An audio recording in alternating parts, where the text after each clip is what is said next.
Hey guys, what's happening? My name is Bharat Nagpal, and today I'm going to be checking out the Moto G Turbo Edition.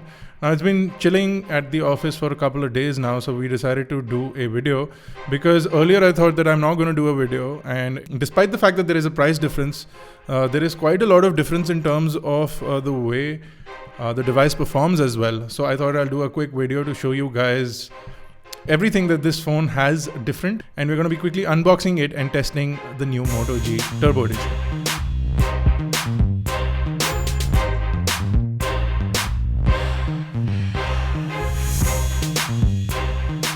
So first thing inside the box is the Moto G Turbo Edition. You can see that it looks identical to the Moto G Gen 3. They're almost the same. So I'm going to go further in.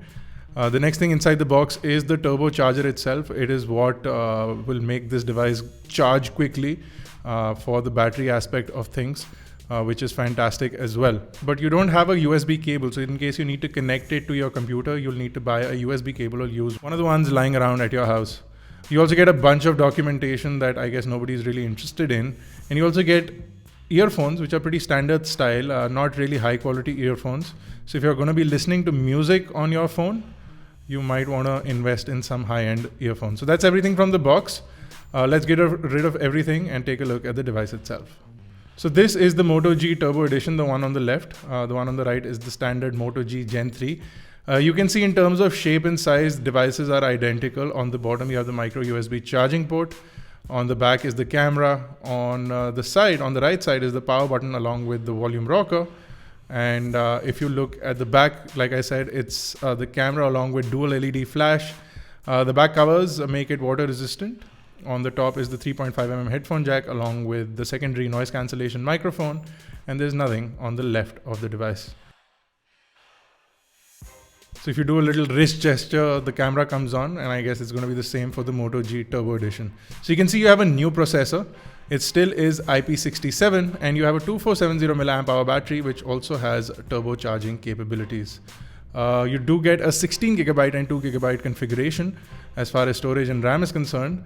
Unlike the Moto G Gen 3, which came in two variants, the Moto G Turbo Edition comes only with 2GB of RAM and 16GB of storage. Of course, you have micro SD card expandability. Now you do have dual speakers or dual grills, but only one of them is a speaker and one is an earpiece. So, which could have been boom sound style speakers, but they're only one. There's only one, they're not two. On the back, you can see a really nice texture. You still have the thumb inlay or the finger resting point with the Motorola logo. And inside the back cover, you can see the rubber grommets that are going to give the IP67 rating, allowing it to be water resistant.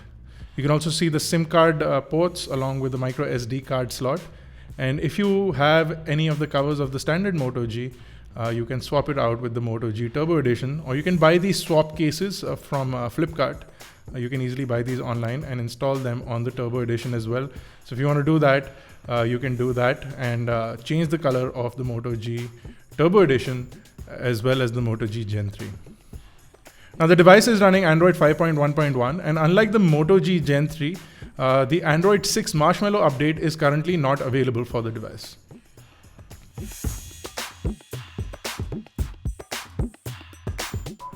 So for those worried about the cameras, the configuration of the cameras remains the same. You have a 13 megapixel on the back and a 5 megapixel front facing camera, which is great for those who want to click selfies. And the rear camera was pretty good on the Moto G Gen 3, so I'm expecting it to be identical, if not better, thanks to the faster processor on the Moto Turbo Edition. So we checked out the camera application. The camera is much more snappier. It's much more quicker in clicking pictures. If you're quickly tapping on the screen, you get multiple shots. Which is great. Unfortunately, you still don't get more than 1080p video recording capability, which is quite a disappointment according to me. Inside the device is the Qualcomm Snapdragon 615 processor versus the Moto G Gen 3, which had a 410 processor. You have 1.5 gigahertz on octa-cores. Like I said earlier, you can expand storage up to 32GB using a micro SD card. Now what you're looking at is me dunking the phone in water. Now the IP67 rating allows it in water up to 3 meters deep for about 30 minutes without any issues, and which is great. The screen doesn't work if there is water on the display, which is okay, I guess, because unless you want to use the phone underwater, it's going to be fine. All you need to do is wipe the screen and it starts working again. So we did decide to run Antutu on the Moto G versus the Moto Turbo. So the Moto G Gen 3 is the white color one on top, and the Moto G Turbo is on the bottom. And immediately off the bat, in terms of graphics performance, you can see what a major improvement the Moto G Turbo Edition is. You can see the difference between the Antutu running on the top versus the Antutu running on the bottom. You can see a huge difference in terms of graphics. The usual display is jittery and it lags a lot on the Moto G Gen 3, whereas on the Moto G Turbo Edition it is fantastic and very smooth compared to the one on the Gen 3.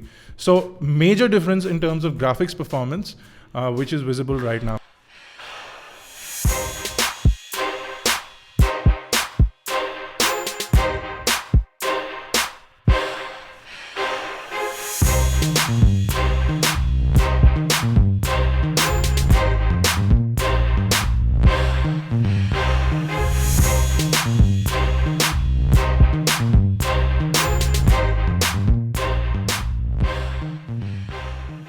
So throughout the benchmark, the Moto G Turbo Edition stayed quite ahead of the Moto G Gen 3.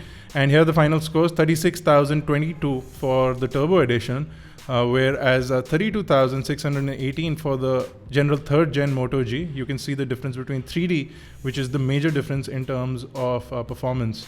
In terms of Antutu benchmark rankings, the Moto G Turbo Edition shows up at the bottom in terms of 36, whereas the Moto G Gen 3 doesn't show up at the bottom, even though it scored a 32. We've already seen the info over here. You can see that it's Adreno 405 versus Adreno 305, which makes the big graphics difference in terms of both these devices. So thankfully, Motorola puts no bloatware on its devices, and the only two applications you do get is the Moto app that allows you to configure what all you can do with your device, and the Moto Migrate app, which allows you to basically shift from another device onto the Moto G Turbo Edition. Now gaming, we found, was a lot better on the Moto G Turbo Edition, and you can see for yourself it's much more smoother in terms of the graphics as well as the overall performance from the game, and we found it to be a lot more improved than what the experience is on the Moto G Gen 3, which makes it really fantastic. Now the Moto G Turbo Edition comes with an improved processor, an improved charger, and an improved battery. Of course, it comes with a better graphics performance, as we saw, and overall better benchmark scores. They've not done a whole lot in terms of changing what they could have. They could have given you a higher end display, a more full HD sort of display, which they haven't. The display remains to be at 720p. But apart from that, I think the chipset in itself, along with the turbocharging capabilities, makes this device a pretty good option for those in this price bracket. Now, of course, you do have the OnePlus X, which comes in above the Moto G Turbo Edition for a slightly higher price. A couple of more thousand rupees will get you the OnePlus X, as long as you can get an invite. According to Motorola, the Marshmallow update for this should be out shortly as well, so that is a good thing. So if you have any questions, if you want us to do a full review of the Moto G Turbo Edition, do drop it in the comment section below and we'll try and make a full review video for you guys. Until then, this has been Bharat Nagpal. Check out rest of the gaming and leave your comments and suggestions in the comment section below.